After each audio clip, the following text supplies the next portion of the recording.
damos comienzo a nuestra cátedra de hoy. En primer lugar, en nombre de la Casa Cultural Tejiendo Sororidades, bienvenidas para todas, una bienvenida para todas.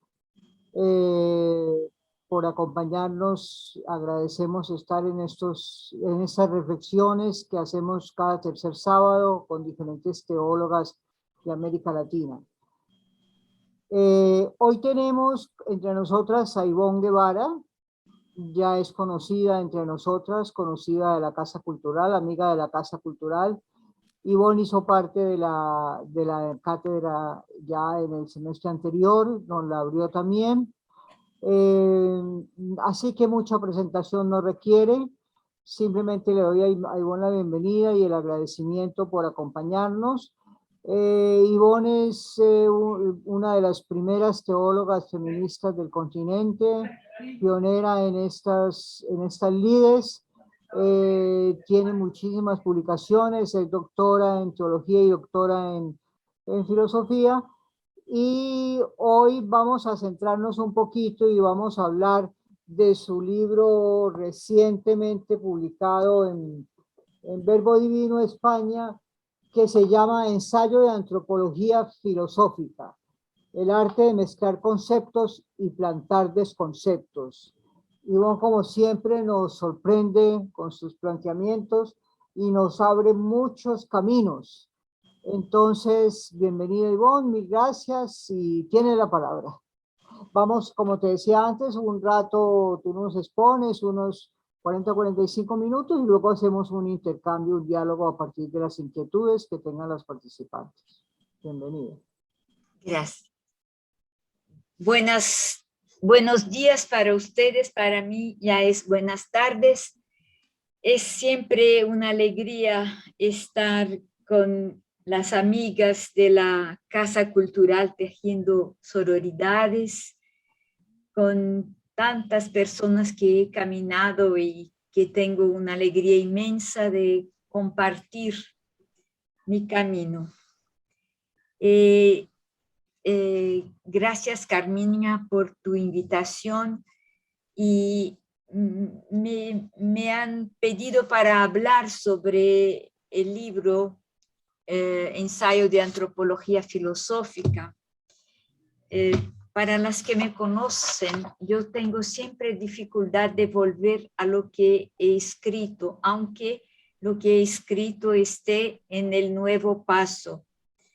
Y entonces, no todo lo que voy a hablar hoy está en el libro, pero la inspiración sí está presente en el libro, sobre todo para las que lo han leído van a encontrarse en él.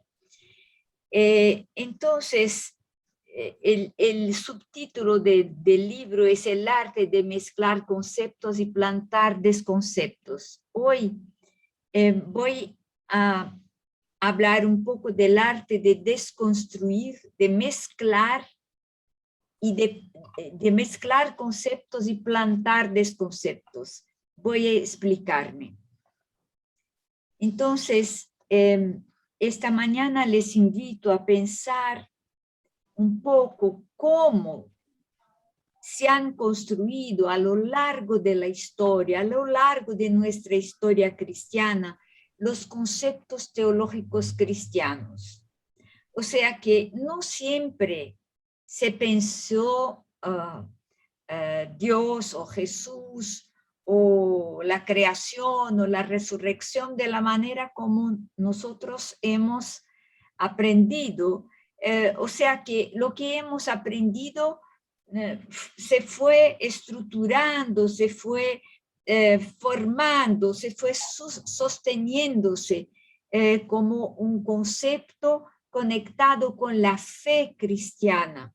O sea que muchas de nosotras hemos aprendido que la fe era saber, entre comillas, algo y creer algo de lo que se llama las verdades del cristianismo. Bueno, quiero recordar que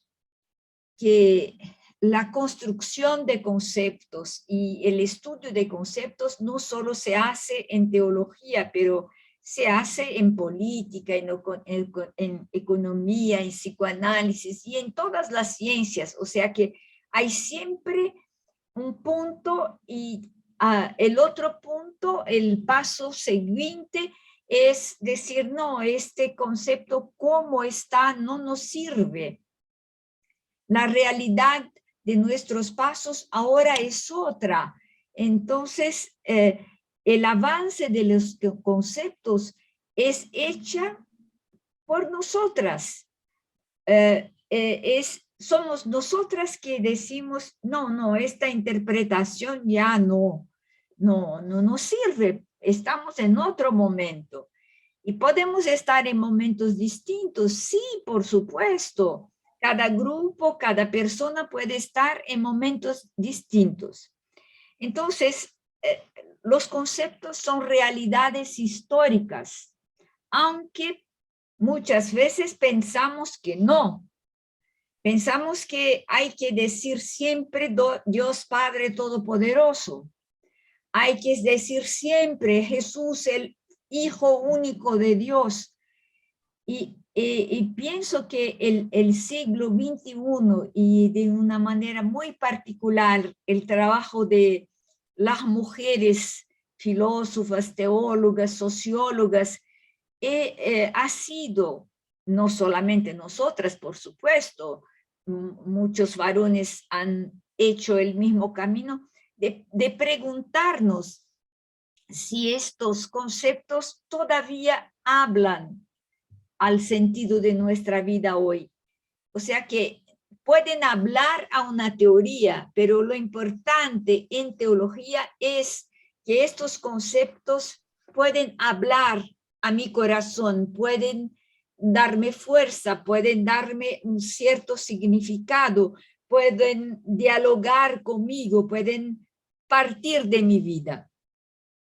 Y en esto es importante la historia. La historia puede ayudarnos a ubicar cuándo un concepto fue establecido, por qué fue establecido, por ejemplo, por qué el sacrificio pasó a ser algo importante en la tradición cristiana, cuándo eso se pasó, por qué hablar del poder de Dios y de los obispos y no tanto del poder de las mujeres. Entonces, todo eso para decirles que la historia puede ayudarnos, pero también la historia puede darnos interpretaciones variadas.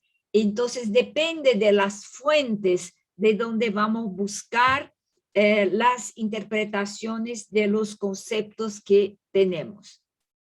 Entonces, ¿qué pasa hoy? Hoy creo que la mayoría de las personas que quieren avanzar en una búsqueda de justicia, de derechos para todas y todos, estamos viviendo una especie de malestar porque por ejemplo, nosotras mujeres nos sentimos muy molestas con muchos conceptos que nos han enseñado desde la tradición cristiana. Entonces hablamos de desconstrucción, hablamos de interpretación de nuevas hermenéuticas, nueva interpretación de la Biblia, de descolonización, decolonización. O sea que todas estas palabras, en realidad, si las sintetizamos, quieren decir que lo que hemos recibido como teología, como concepto teológico de nuestra tradición patriarcal, nos hace mal, nos está molestando, no nos habla al corazón, no nos nutre el sentido de la vida. Y es por eso que, ¿por qué no estamos bien? Porque estamos enfermas con estos conceptos, es que hay que abrirlos. primera cosa, abrirlos no quiere decir destruirlos, ¿no? Al abrir un concepto no estoy destruyendo y ni tampoco destruyendo las personas que siguen creyendo en él, pero lo abro para entender, lo abro para comprender qué tiene este concepto para hablarme. Entonces, ¿en qué perspectiva yo intento de abrir algunos conceptos cristianos? Abro en la perspectiva feminista y en la perspectiva ecológica, o sea, en la perspectiva que le llamamos ecofeminista. O sea que hay un cierto feminismo que se acerca de una cierta ecología. Ven como yo también hago distinciones. No es todo el feminismo, pero es un cierto feminismo.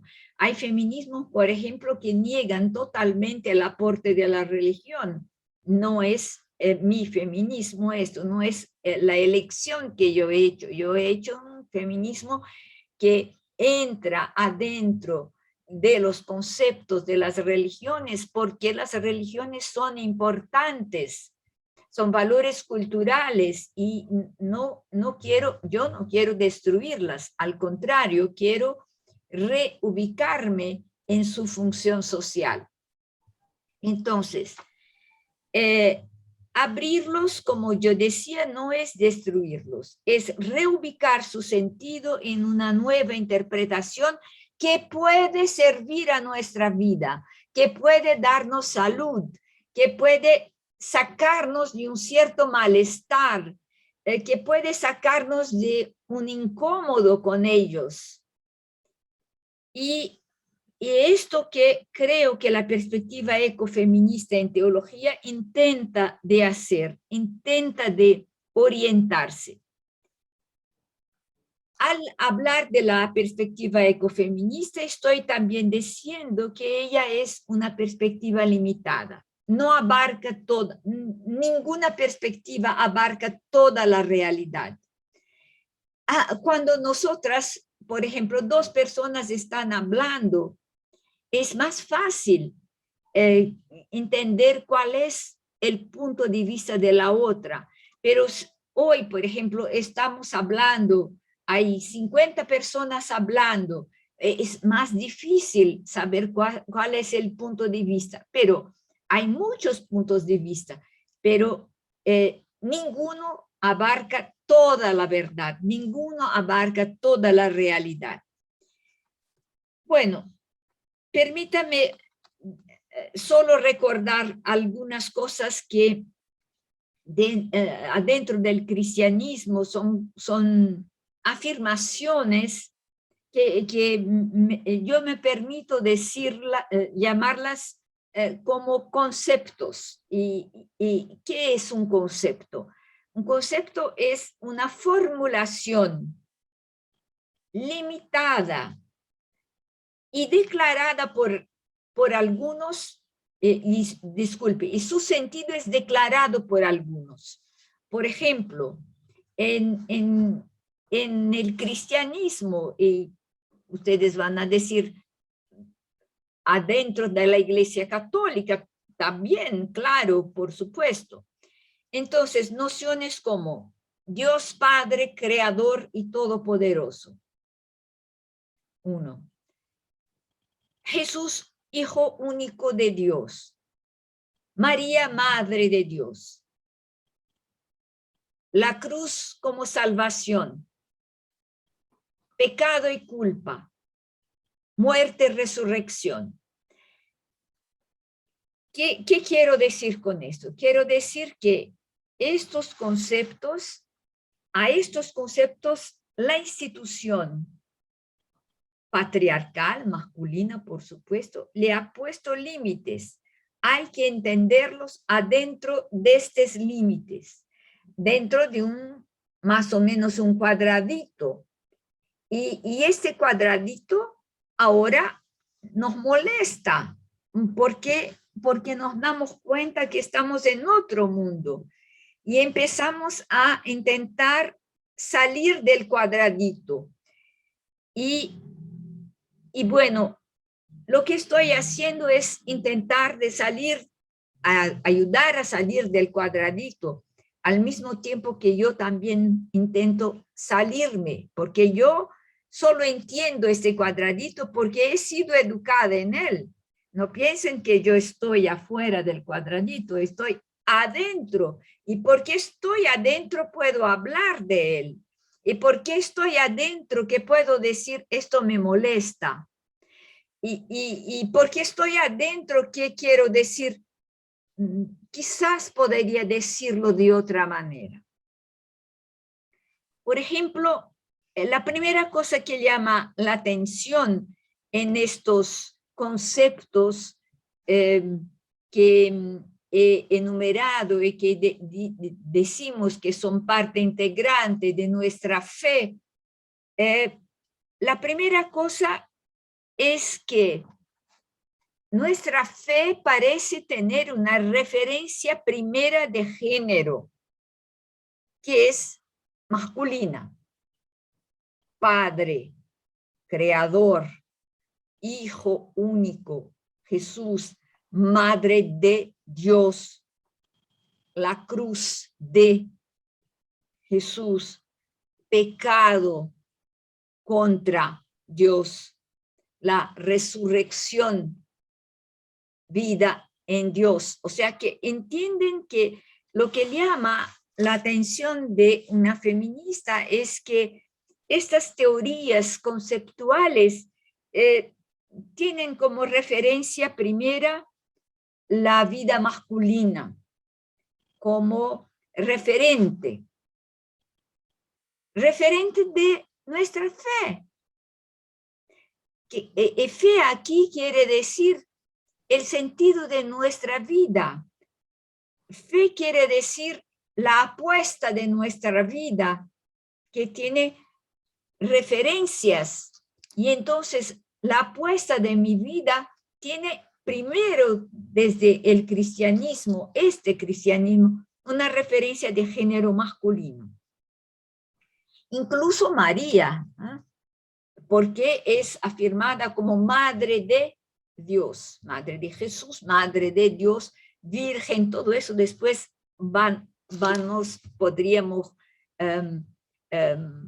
conversar. La segunda cosa es que estas ideas se ubican en un cierto sublime. O sea que toda la belleza está ahí en ellas. O sea que ellas se refieren a una perfección más allá de la tierra. Todas se refieren a personas absolutamente extraordinarias, ¿no? O que han bajado de los cielos o que han subido a los cielos, que han tenido hijos a través de Dios. O sea que suena un poco el universo mítico aquí, de los mitos griegos, de los mitos mesopotámicos, todo eso suena, pero nosotras no, nosotras desde la teología cristiana hemos dicho, no, mitos no, pero en realidad lo que llama nuestra atención es que el referente de nuestra teología no es un referente primeramente de finalización histórica, es de una finalización más allá de la historia. Es por eso que yo hablo del cielo, es una teología hacia el cielo. Entonces, se puede decir que el referente ideal de esta teología no es desde la tierra, pero es desde los cielos. Y las personas, todas que aparecen como referentes, rompen las contingencias humanas, rompen, digamos, entre comillas, la naturalidad de los cuerpos y nos remiten a algo.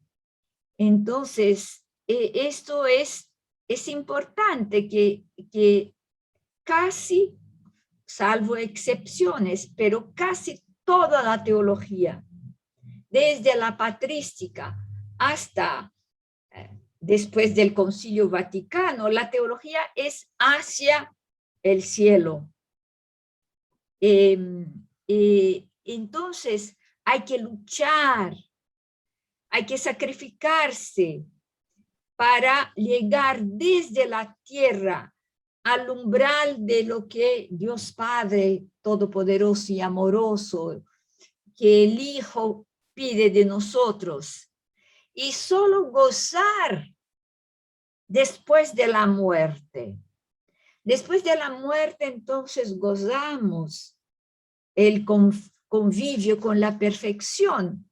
Pero, ¿cuál experiencia tenemos de perfección para saber si quiero o no quiero esta perfección? Ninguna.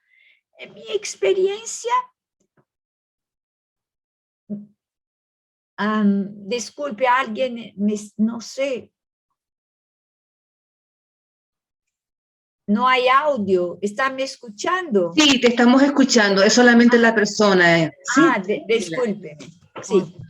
Entonces, de nuevo, el referente no es la condición humana, aunque sí. Ivone, posso te ouvir agora, mas passou um momentinho que não dava para ouvir.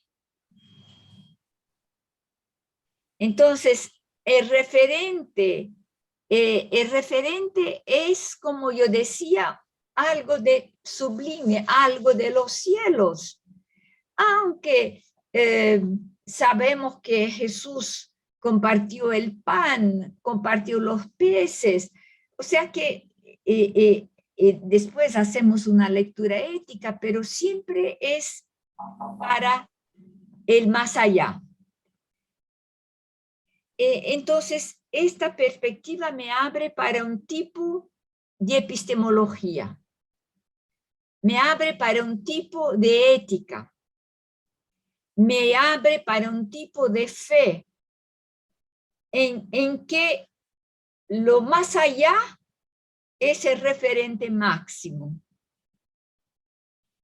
Y allí, ¿qué pasa?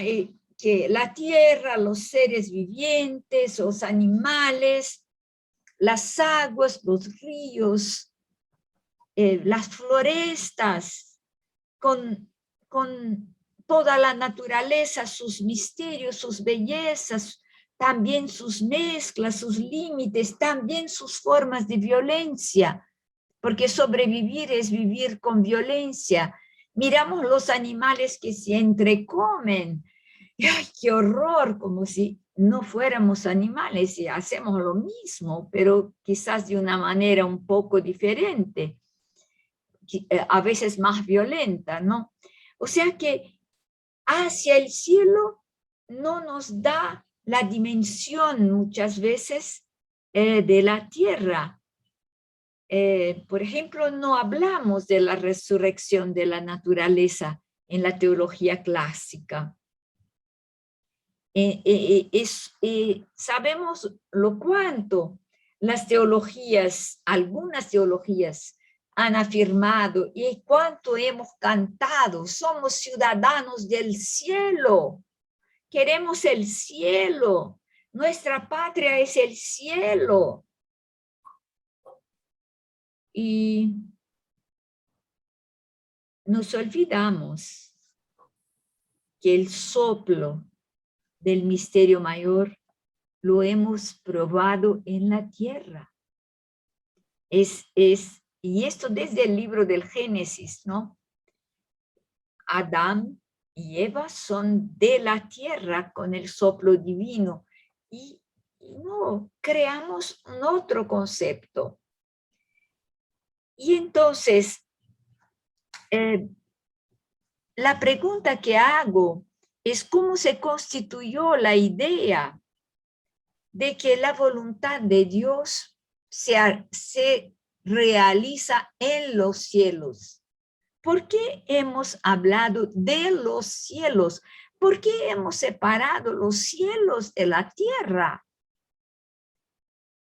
Y claro, hay muchas respuestas posibles, pero no puedo trabajar a todas. Me ubico provisoriamente en una que tiene que ver con nuestra necesidad de límites. Y una necesidad de límites también para nuestro poder. La necesidad de límites frente a nuestra capacidad destructiva de unos y otros. Y entonces, muchos grupos, yo diría que esta es una constante antropológica. Hemos establecido un poder arriba. Claro que es un poder imaginario en un cierto sentido. Es un poder de arriba que se transforma en un poder regulador de nuestros comportamientos. Y por eso separamos el cielo de la tierra, o sea que el lugar de este poder es desde el cielo, o sea que es desde arriba. Por ejemplo, un psicoanalista, Foucault, filósofo también, hace reflexiones sobre esto, ¿no? Hay un ojo que mira todo, o sea, hay un ojo de poder que mira todo. Y separamos el cielo de la tierra y miramos el cielo como el lugar de donde nos vienen los órdenes para arreglar nuestra vida en la tierra. Y el cielo es el lugar de la verdad pura, de la justicia, del bien, y atribuimos todas estas cosas, estos conceptos, a la grandísima e infinita bondad de Dios Padre Todopoderoso, cuyo rostro en la tierra es más bien un rostro de ordenamiento masculino. Separamos el cielo de la tierra, separamos el bien del mal, como si al hacer el bien no hacemos el mal, y como si hay el mal en sí mismo y el bien en sí mismo. Y ahora nos estamos dando cuenta que esto todo nos molesta, que somos una mezcla, y que también al afirmar Dios, yo puedo negar lo que afirmo. Ese nombre de Dios que se mata y que se mató. Ese nombre de Dios que muchas dictaduras militares se han desarrollado. Es el nombre de este bien que hemos hecho el mal. Espero que me entiendan. O sea que estamos saliendo de los conceptos puros para entrar en los conceptos mezclados. Estamos saliendo de los cielos como el ordenador de la tierra para decir, hay que ordenar la tierra, hay que percibir la tierra desde sus sabores, sus bellezas, sus maravillas. Hay que volver a la tierra. Entonces es interesante que por inseguridad de diversos tipos en diferentes pueblos hemos creado una divindad sobre nosotros. Y pedimos reglas a esta divindad. Y nos ha dado reglas, los 10 mandamientos, después los mandamientos de la iglesia, después el derecho canónico, después el derecho de la vida religiosa, el derecho de los casados, el derecho de los separados. Bueno, la organización del mundo según los cielos. Hemos hecho esto. Y han sido las figuras masculinas que han sido las mayores artesanas de esta construcción desde la figura de Dios Padre. Y por eso el reino de los cielos pasa a ser mucho más importante que el reino de la tierra. Van a decirme, tú exageras. Sí, puede ser que exagero, pero exagero por una metodología para mostrar los equívocos en los cuales hemos caído y creído. Yo la primera, no estoy afuera, ¿no? Yo religiosa, la primera que estoy en esto, y por eso estoy también viviendo el malestar en mi civilización, el malestar en mi cultura, el malestar en mi institución, el malestar en mi cuerpo. Entonces, si el reino de los cielos es más importante que el reino de la tierra, hay que convertir los pueblos, hay que colonizarlos para que ellos también puedan gozar del reino de los cielos.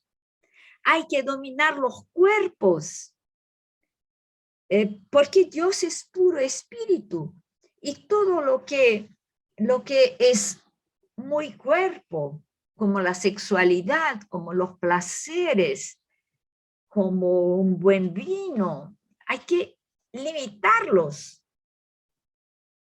Hay que colonizar nuestros cuerpos, porque somos materia. ¿Y quién nos comanda? Es el cielo, morada del puro espíritu. Y así se establecieron las jerarquías cuya racionalidad es sin consistencia real con la realidad que vivimos. Y la realidad que vivimos es tan mezclada. No hay una santidad así como la imaginamos. Hay gente buena, por supuesto, pero gente buena que es mala también. Hay gente tan mala, pero de repente este que es tan malo hace alguna cosa buena.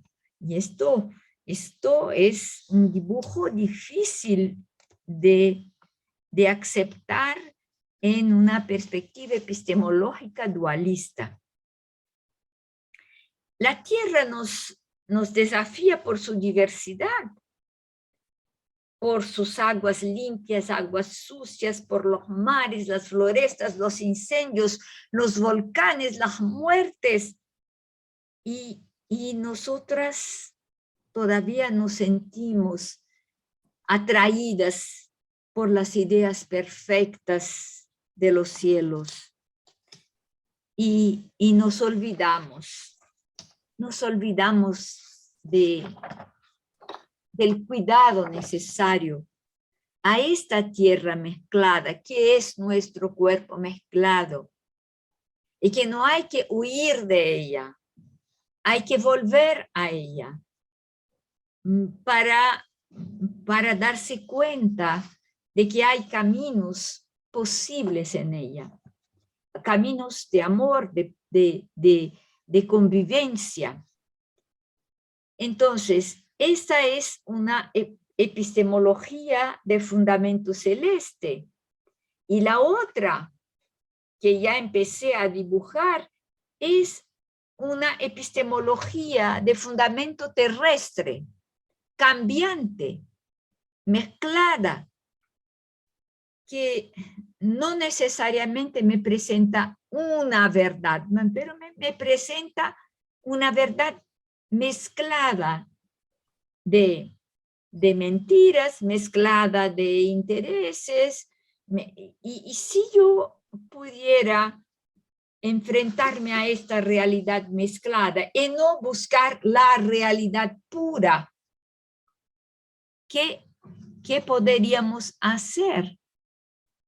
Entonces, lo que una epistemología Epistemología, para recordar, es una forma, es una teoría de conocimiento, es cómo acercarme a la realidad para conocer. Una epistemología, episteme, es conocimiento, es cómo conocer las cosas. Entonces, buscar un fundamento terrestre es buscar otra forma, otro referente para conocernos. Y entonces, vuelvo a la epistemología de fundamento celeste solo para mostrar cómo tiene sus armas. Primero, busca el fundamento de la tierra en los cielos. Y nosotros no conocemos los seres de los cielos, no conocemos. Así que los inventamos sus deseos y nos sometemos a ellos como si los conociéramos. Y también creamos un libro y lo hicimos sagrado y referente total. Hablo de la Biblia, por supuesto. No es que el libro no es importante, el libro es muy importante, pero hay que ubicarlo en la epistemología terrestre, no en la epistemología celeste. Y ahí si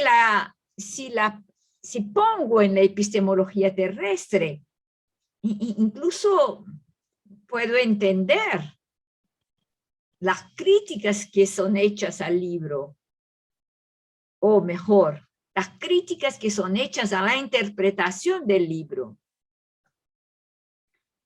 Entonces, también tomamos este libro que pretendemos que él contiene la palabra de Dios, pero ¿de qué Dios estamos hablando? Y creemos que el libro nos habla. No, el libro me habla porque yo quiero que él me hable. El libro, los libros cuando fueron escritos para la gente misma de aquellos pueblos, no han sido escritas para mí. En el momento en que digo que es palabra de Dios, entonces estoy diciendo que ha sido escrito para mí. Yo, si creo en Dios, tengo que someterme. Bueno, estoy diciendo que en todas las cosas que estamos haciendo, muchas veces seguimos un esquema mental, una epistemología dualista, llena de oposiciones, y por eso tenemos miedo. El miedo que tenemos es un miedo quizás de la muerte, del infierno, de no encontrarnos con las ideas que nos han educado. Y porque de alguna manera incorporamos, o sea, incorporar es tornar esto mi cuerpo. Incorporamos estas cosas. Y ahora cuando estamos en una clave de epistemología terrestre, donde una evolución crítica de la vida, de nuestra conciencia, de la comprensión de nosotras mismas, nos invita a dudar, y entonces nos sentimos mal. Tengo que admitir esto. Y para no nos sentir mal, tenemos que caminar despacito, aunque viejas, caminar despacito y leer desde nuestra vida, como nuestra vida hay cositas que se quedan, hay luciérnagas de sentido, pero no tenemos posesión de todo el sentido, de toda la verdad, de toda la justicia. Entonces, en este momento presente, creo que estamos en no sé, en un momento de radicalismo, de lucha de estas dos epistemologías, la terrestre y la celeste. Y todavía no tenemos ninguna síntesis. Tenemos polarizaciones, ¿no? Polarizaciones. Los que dudaban en el pasado, como las brujas, han sido quemadas. La Inquisición se encargó de hacer toda la limpia de los infieles, mujeres y hombres. Pero ahora estamos en un otro momento. Es un momento difícil porque todas nuestras instituciones religiosas y políticas han reposado sobre las epistemologías celestes, sobre el deber ser, no sobre lo que parece ser, lo que es en su perspectividad, en su diversidad. Y por eso que yo intento de hablar de crear desconceptos. O sea, quiero decir con esto que los desconceptos son los conceptos que nuestros conceptos que tienen que ser ajustados a las nuevas realidades. El mundo de las creencias teológicas tradicionales no se ajusta al nuevo mundo de hoy, este mundo de la ciencia tecnológica, de los retos, porque el mundo patriarcal produjo la colonización y sigue produciendo, produció el racismo y sigue produciendo, produció la homofobia y sigue produciendo. Pero la realidad es que el mundo es de mujeres y de hombres homosexuales, bisexuales, el mundo es de negros, blancos, amarillos, y cómo convivir con la diversidad del mundo sin que el cielo nos imponga una regla. No nos sirve hacer una teología de mujeres a partir de la regla de los cielos. Hay que buscar otra consideración común ética, otra forma de vivir respecto a los diferentes seres del planeta como condición de vida para todos. Por eso, cuando la palabra quizás puede molestar a algunas de ustedes, pero cuando relativizamos las hermenéuticas bíblicas, cuando relativizamos las teologías, estamos diciendo que no representan la humanidad, no representan los y las cristianas de todas las partes del mundo, pero representan, sí, quizás un grupo pequeño o grupos pequeños. Y en este momento, ya terminó el tiempo, voy a apurarme un poco.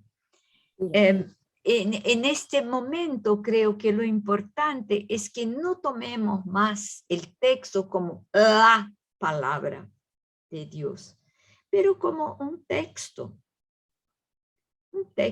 hablo de la Biblia, por supuesto, como un texto histórico, poético, político, de parábolas, de invitaciones a pensar en el cotidiano de la vida. Y entonces el texto se acerca de nosotros, no como una autoridad sobre nosotros, pero como una hermana, un hermano, que vamos a interesarnos, como podríamos interesarnos por otros textos que no necesariamente son textos escritos. Hay tantos textos que están en cerámicas, en obras de arte, en danzas. Son textos, son escrituras distintas. Y entonces, en este contexto, hay que rescatar algo que yo llamo de humildad. Claro, no es la humildad patriarcal, donde las mujeres, nosotras, tenemos que ser humildes, cabeza baja, y decir, sí, señor, no, señor, de acuerdo, señor. No, no, no. La humildad aquí es exigida de nosotros, seres humanos, todos, en nuestra diversidad total.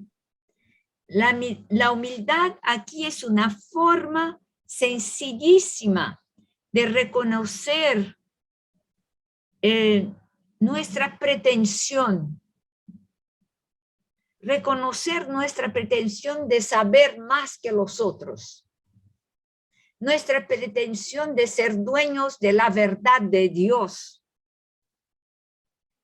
nuestra pretensión de hablar desde la palabra de Dios para los pueblos, para los indígenas, para los negros, para los hombres y mujeres de las periferias del mundo. ¿Qué pretensión colonialista tenemos? Entonces, la humildad de la cual hablo es esta fuerza del humus, de la tierra, que somos todos de la misma materia. Sí, llena de vida, pero es humus. Es fuerza vital de la tierra, de la materialidad de la vida. Y entonces esta humildad nos invita a reconocer que estos textos son buenísimos, pero no han sido escritos para ser textos sobre nosotros. No han sido escritos para ser textos de dominación, de exemplaridad, ¿no? Y además, creo que es importante saber que tenemos a veces la pretensión de que estamos rescatando el sentido que Jesús ha dado a esto o aquello. No estamos, discúlpenme, no estamos rescatando el sentido, porque no podemos conocerlo. Ni siquiera sabemos exactamente el sentido que la palabra amor, por ejemplo, tenía para nuestros abuelos. Ni siquiera esto lo sabemos. Decimos algo, ¿no? O sea que lo que tenemos es solamente decir que conocemos algo del significado de las palabras, pero no del sentido mismo que mujeres y hombres daban a algunas vivencias. Bienaventurados los pobres de espíritu. Bueno, lo interpretamos, claro, hay toda una tradición, pero hay algo que nos escapa, o mejor, hay mucho que nos escapa. Y entonces creo que tenemos que reconocer que es un atrevimiento que ha sido necesario quizás en un tiempo, pero ahora no es más necesario, el atrevimiento de erigir un texto como la palabra de Dios. Quizás ahora tenemos que bajar para la tierra, bajar para percibir los fragmentos de vida que hemos despreciado, bajar para percibir cómo hay una interconexión, una interrelación entre todo lo que existe y que solo existimos porque existen los otros. Hay que reconocer la evolución de la vida y que las otras vidas son siempre mayores que la nuestra en el sentido de nuestra provisoriedad, que las otras vidas tienen que ver con otras culturas, otras etnias, y que no podemos imponer nuestra forma de ver el mundo a su forma.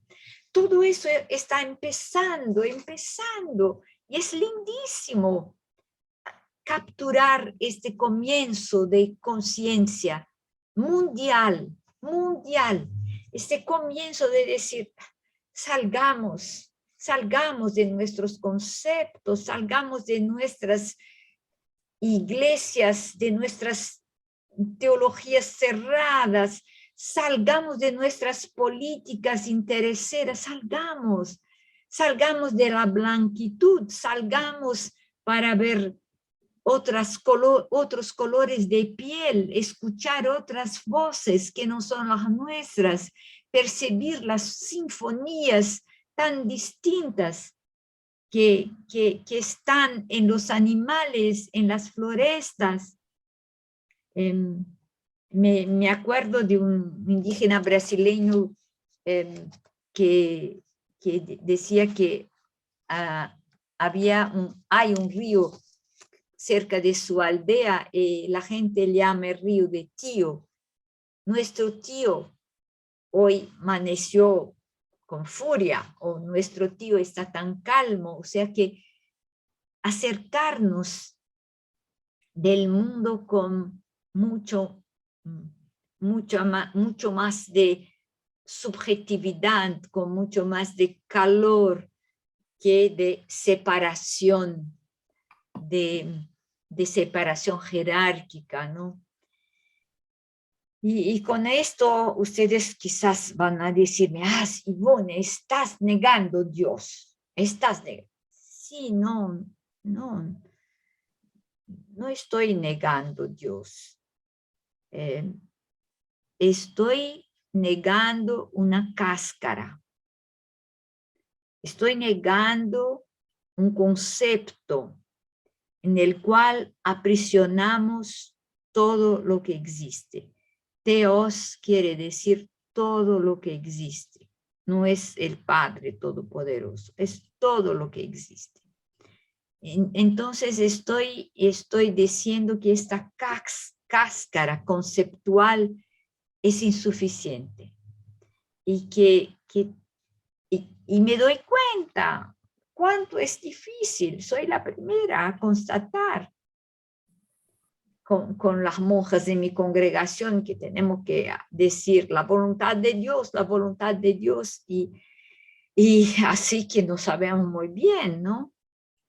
Y otras personas, la voluntad de Dios es mi paraíso. Sí, pero ¿cómo conocerla? ¿Cómo saberla?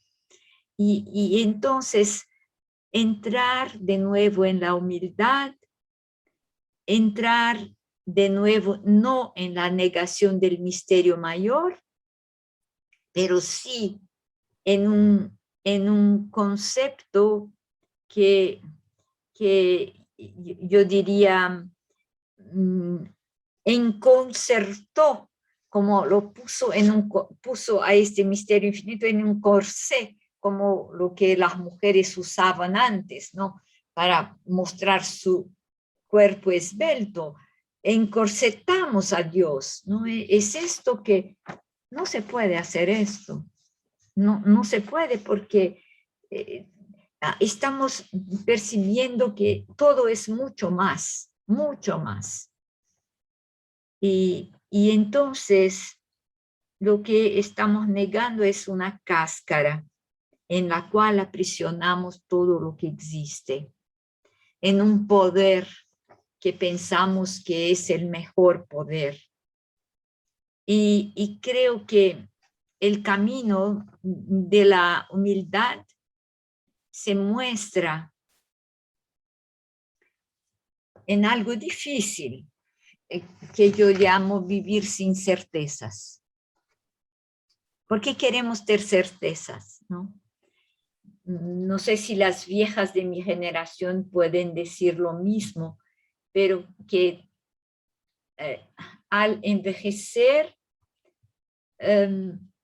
experimentamos en nuestros cuerpos, en nuestra mente, la falta de certeza.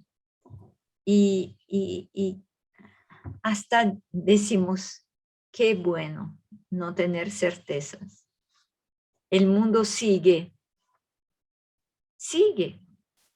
con una multiplicidad de certezas individuales, pequeñas comunidades, y avanza, y tiene que avanzar respetándose mutuamente. Y en este momento en que hablé de la humildad, creo que afirmamos la percepción de un hogar cósmico donde somos unas gotitas y decimos, tenemos que ayudarnos mutuamente a vivir en este hogar sin saber exactamente cómo será después. Acoger la incertidumbre es una experiencia espiritual que es un desafío. Y termino diciendo que para nosotras cristianas, creo que los evangelios están llenos de cosas sencillas para nuestros cuerpos de la tierra. Y es esto que hay que constituirse como nuestro credo. Comer para todos, beber para todos, habitar casas con dignidad, plantar con dignidad, respetar las florestas, respetar los lirios del campo. Estas cosas son de nuestro cuerpo, son parte de la epistemología terrestre a la cual les invito a conectarse. Este comer, beber, compartir, estos verbos son los verbos de la dignidad posible, son los verbos del derecho a la vida de todas y todos para hoy. Y por eso que somos invitadas a aceptar que el mundo está cambiando tanto y va a cambiar, y preparar nuestro corazón y nuestro cuerpo para acoger todo eso y decir, bienvenido mundo nuevo. Muchas gracias.